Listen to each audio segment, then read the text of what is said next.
ସମସ୍ତେ ଆସିଗଲ। ଆଜିର ଗପ ଆରମ୍ଭ କରିବା। ହଁ ବୋଉ, ଆମେ ସମସ୍ତେ ଆସିଗଲୁ। ବୋଉ, ଆଜିର ଗପ ଆରମ୍ଭ କରେ। ହଉ, ଆଜିର ଗପ ଶୁଣ। ସତ୍ୟ ଯୁଗରେ ଦୁଇ ଅସୁର ଭାଇ ଥିଲେ। ଜଣେ ହେଲା ହିରଣ୍ୟକ୍ଷ ଓ ଆଉ ଜଣେ ହିରଣ୍ୟକଶ୍ୟପ। ହିରଣ୍ୟକ୍ଷକୁ ଭଗବାନ ବିଷ୍ଣୁ ବରାହ ଅବତାର ନେଇ ତାର ହତ୍ୟା କରିଦେଇଥିଲେ।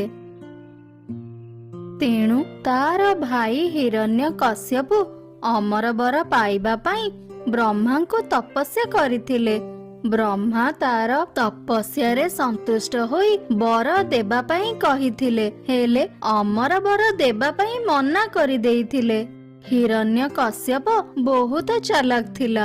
ସେ ଭାବି ଭାବି ଏହା ବର ମାଗିଲା ଯେ ସେ ସ୍ୱର୍ଗରେ ମରିବନି କି ପାତାଳରେ ମଧ୍ୟ ମରିବନି, ସେ ପୃଥିବୀରେ ମରିବନି କି ଆକାଶରେ ମଧ୍ୟ ମରିବନି। ତାକୁ ମଣିଷ, ଦେବତା, ଅସୁର ବା ପଶୁ କେହି ମଧ୍ୟ ମାରିପାରିବେ ନାହିଁ।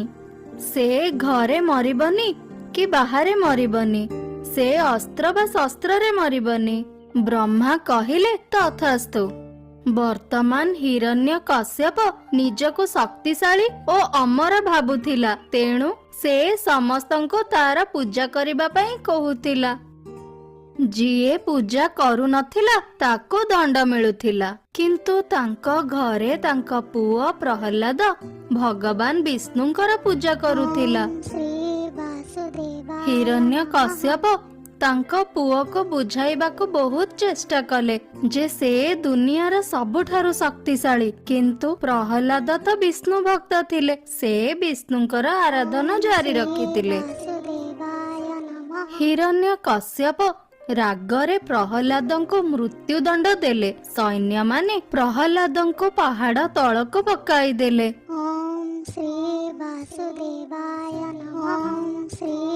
କିନ୍ତୁ ସେ ତ ପାହାଡ ଉପରକୁ ଆସିଗଲେ। ତାପରେ ତାଙ୍କୁ କୂଅ ଭିତରକୁ ପକାଇଦେଲେ। ସେଠୁ ମଧ୍ୟ ସେ ଫେରି ଆସିଲେ। ତାଙ୍କୁ ହାତୀ ଆଗରେ ଛାଡି ଦିଆଗଲା। ହାତୀ ତାଙ୍କୁ ନ ମାରି ତା ପିଠି ଉପରେ ବସାଇଦେଲା ସତ, କିନ୍ତୁ ପ୍ରହ୍ଲାଦଙ୍କର କିଛି ହେଲା ନାହିଁ। ପ୍ରହ୍ଲାଦ ସବୁବେଳେ ବିଷ୍ଣୁଙ୍କର ନାମ ନେଉଥିବାରୁ ହିରଣ୍ୟକଶ୍ୟପ କହିଲା, ମୁଁ ତୋର ଜିଭ କାଟିଦେବି। ପ୍ରହ୍ଲାଦ କହିଲେ, ମୋ ଜିଭ କାଟିଦେଲେ ମୁଁ ମନରେ ସ୍ମରଣ କରିବି। ମୋ ଭଗବାନଙ୍କୁ ମନରେ ସ୍ମରଣ କଲେ ମଧ୍ୟ ସେ ମୋ ଡାକ ଶୁଣିବେ। ହିରଣ୍ୟକଶ୍ୟପ ରାଗି ଯାଇ କହିଲେ, ଯିଏ ମୋର ଭାଇ ଓ ଭଉଣୀକୁ ମାରିଛି ତୁ ତାକୁ ପୂଜା କରୁଛୁ? ଡାକ୍ ଡାକ୍ ତାକୁ। ମୁଁ ଆଜି ତତେ ଆଉ ତୋ ଭଗବାନଙ୍କୁ ଶେଷ କରିଦେବି। ପ୍ରହ୍ଲାଦ କହିଲେ, ଭଗବାନ ବିଷ୍ଣୁ ତ ସବୁଠାରେ ଅଛନ୍ତି। ହିରଣ୍ୟକଶ୍ୟପ କହିଲେ, ଏଇ ଖମ୍ବ ଭିତରେ ଭଗବାନ ବିଷ୍ଣୁ ଅଛନ୍ତି? ପ୍ରହ୍ଲାଦ କହିଲେ, ହଁ ଅଛନ୍ତି। ହିରଣ୍ୟକଶ୍ୟପ ସେହି ଖମ୍ବକୁ ମାରିବାକୁ ଲାଗିଲେ। କେହି ମଧ୍ୟ ସେହି ଖମ୍ବରୁ ବାହାରିଲେ ନାହିଁ।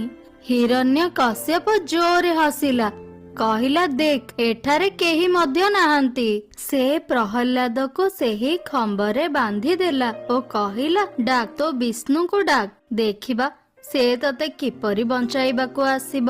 ପ୍ରହ୍ଲାଦ ଭଗବାନ ବିଷ୍ଣୁଙ୍କର ନାମ ନେଉଥିଲେ। ଯେତେବେଳେ ହିରଣ୍ୟକଶ୍ୟପ ପ୍ରହ୍ଲାଦକୁ ମାରିବା ପାଇଁ ଖଣ୍ଡା ଉଠାଇଲା, ଭଗବାନ ବିଷ୍ଣୁ ନୃସିଂହ ଅବତାରରେ ସେହି ଖମ୍ବ ଭିତରୁ ବାହାରିଲେ। ଯେତେବେଳେ ତାକୁ ମାରିବା ପାଇଁ ନେଇ ଯାଉଥିଲେ, ହିରଣ୍ୟକଶ୍ୟପ କହିଲା, ମୁଁ କିପରି ମରିପାରିବି? ମୁଁ ତ ଅମର ବର ପାଇଛି। ଭଗବାନ ବିଷ୍ଣୁ ପଚାରିଲେ, କି ବର ପାଇଛୁ ତୁ? ହିରଣ୍ୟକଶ୍ୟପ କହିଲା, ମୁଁ ସ୍ୱର୍ଗରେ କି ପାତାଳରେ ମରିବିନି, ପୃଥିବୀ ବା ଆକାଶରେ ମରିବିନି। ଭଗବାନ ବିଷ୍ଣୁ କହିଲେ, ଦେଖ ତୁ ସ୍ୱର୍ଗ ବା ପାତାଳରେ ନାହୁଁ, ତୁ ପୃଥିବୀ ବା ଆକାଶରେ ମଧ୍ୟ ନାହୁଁ, ତୁ ତ ମୋ ଜଙ୍ଘ ଉପରେ ଅଛୁ। ହିରଣ୍ୟକଶ୍ୟପ କହିଲା, ମତେ ମଣିଷ, ଦେବତା, ଅସୁର ବା ପଶୁ କେହି ମଧ୍ୟ ମାରିପାରିବେ ନାହିଁ। ଭଗବାନ ବିଷ୍ଣୁ କହିଲେ, ମତେ ଭଲ କରି ଦେଖ, ମୁଁ ମଣିଷ ବା ପଶୁ ନୁହେଁ। ମୋର ମୁଣ୍ଡ ପଶୁର ଓ ଶରୀର ମଣିଷର। ଏହା ମୋର ନୃସିଂହ ଅବତାର। କହିଲେ, ତୁ ଘରେ କି ବାହାରେ ନାହୁଁ, ତୁ ଦୁଆର ବନ୍ଧରେ ଅଛୁ।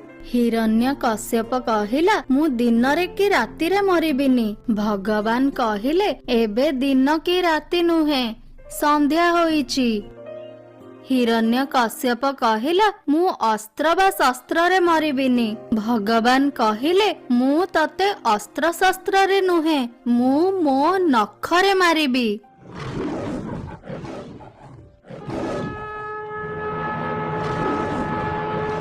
ଏହିପରି ହିରଣ୍ୟକଶ୍ୟପର ବଧ ହେଲା। ଏହି ଗପରୁ କଣ ଶିଖିଲ? ଆରେ ବାଃ, ଭଗବାନ ବିଷ୍ଣୁଙ୍କ ପାଖରେ ତ ସବୁ ପ୍ରୋବ୍ଲେମର ସଲ୍ୟୁସନ ଅଛି ଆଉ।